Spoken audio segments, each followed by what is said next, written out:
Olá! Voltando às nossas aulas de doutrinas bíblicas, já estamos chegando no período do milênio.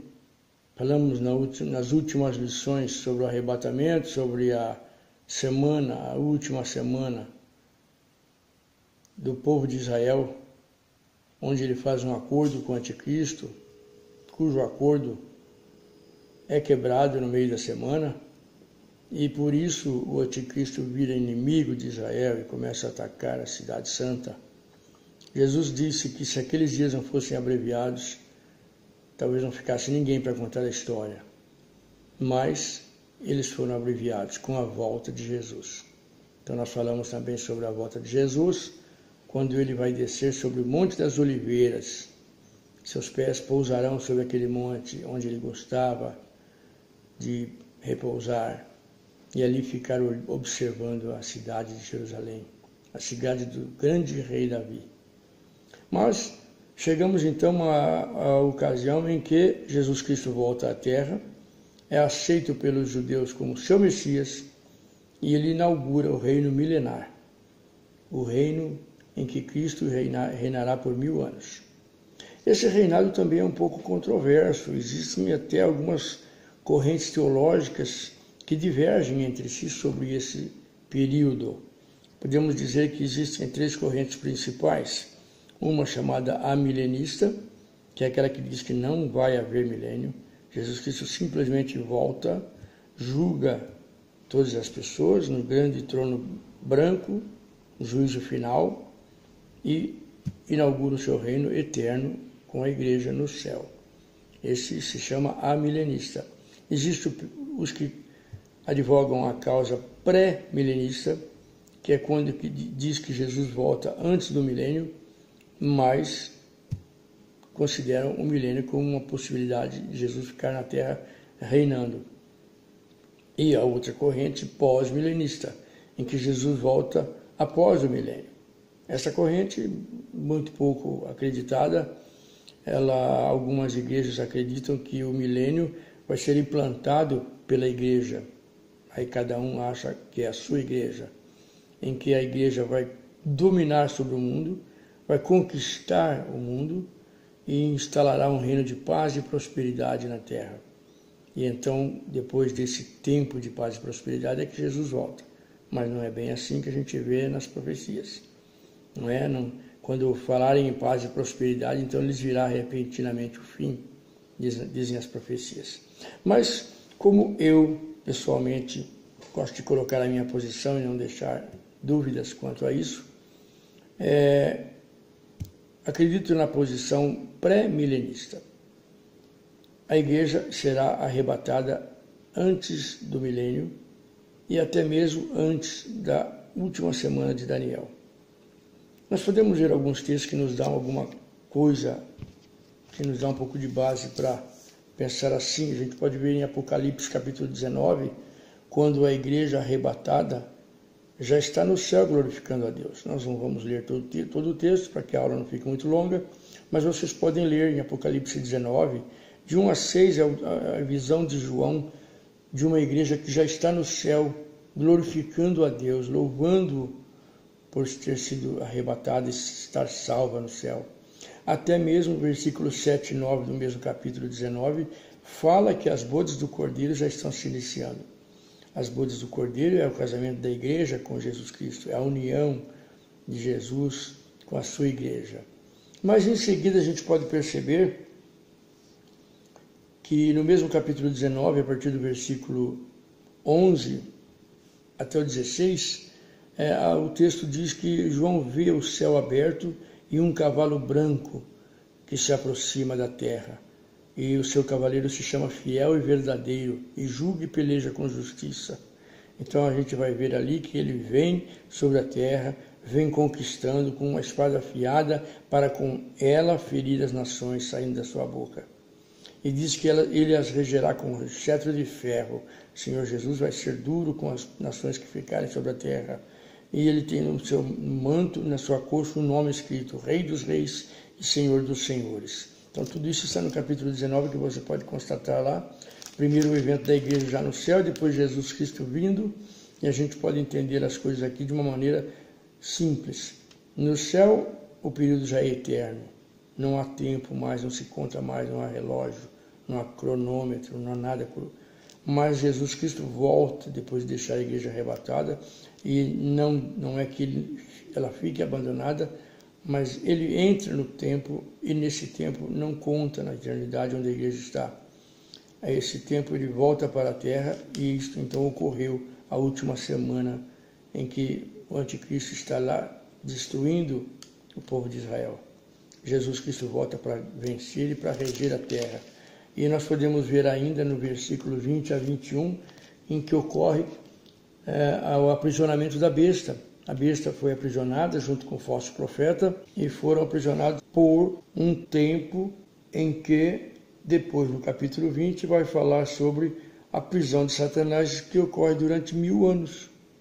Ocorre durante 1000 anos, e isso significa o milênio, onde Jesus Cristo vai ficar na terra, reinando com o povo de Israel, com Jerusalém como capital, e os santos de que fala quando ele volta para o mundo com os seus santos é o exército dos anjos, exército celestial. Os santos da igreja já estão no céu e não voltam para a terra.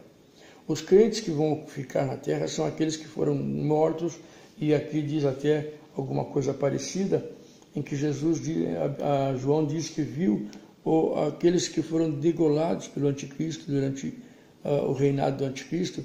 Eles morrem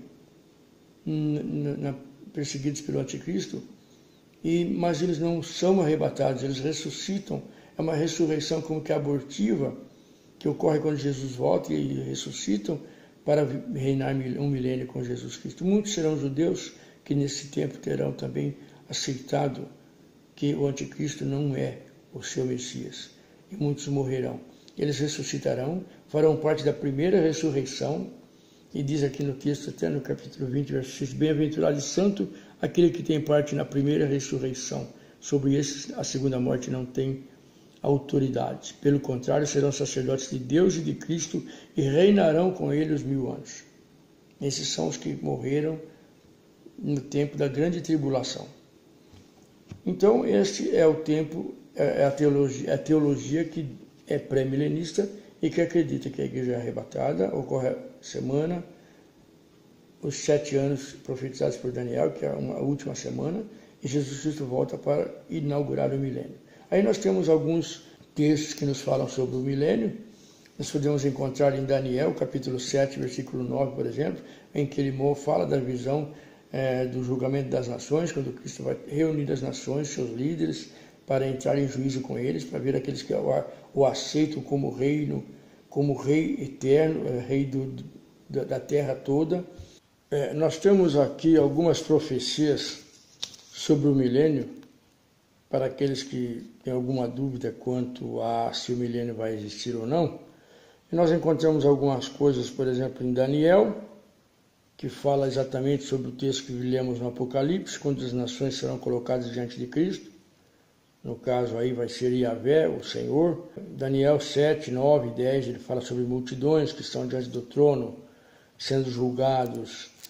Versículo 11 e 12 de Daniel fala de um tempo que o anticristo vai ter para viver, que é justamente o arrebatamento, depois da inclusão deles na prisão por um milênio, eles voltam a viver, voltam à terra para enganar as nações que aí estão vivendo no milênio. Ezequiel também fala sobre Deus reunir Israel dentre as nações, sobre um só rei, com o reinado sobre as nações, com Israel como seu ponto de partida. O próprio Jesus fala, o Messias de Israel será filho de Davi ou será o seu Senhor? Um texto que nós encontramos em Oséias, capítulo 3, verso 4 e 5, diz que nos últimos dias os israelitas buscarão a Deus e a Davi, o seu rei. Então, nos últimos dias eles estarão buscando e o encontrarão. Zacarias, capítulo 8, versos 3, 6, 8, a gente não vai ler todos aqui, mas vocês terão toda essa relação para ler depois. Inclusive 14, 9 de Zacarias fala que o Senhor, e aí na palavra Senhor de novo, volta a dizer, é Yahvé, o Deus de Israel, será rei em toda a terra. Isaías capítulo 11, inclusive, versículos de 1 a 10, tem a descrição de um período de paz e justiça que virá ao mundo, onde não haverá ódio, onde as pessoas não se atacarão, a criança brincará com o basilisco, diz lá num texto mais antigo, com a serpente, não é? O cordeiro com o leão pastarão juntos, então será um reinado de paz e prosperidade. Para alguns isso é apenas simbólico, mas é impossível que haja uma simbologia num fato, nessa descrição de Isaías. Ainda o próprio Isaías diz que a glória do Senhor estará sobre Israel, e inclusive um detalhe interessante, você pode constatar também em Isaías capítulo 60, versículo 8 e 9, tem a figura deles voltando nas asas dos filisteus. E a gente pode pensar que os filisteus eram senhores do ferro, e que asas serão essas, né? Aviões feitos com o produto que os filisteus sabiam muito bem trabalhar.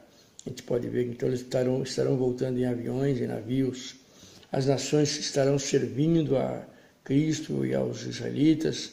As nações reconhecerão a glória de Israel e haverá uma ordem para que todo ano todo mundo venha até Jerusalém para adorar o Rei. A terra será abençoada durante o milênio.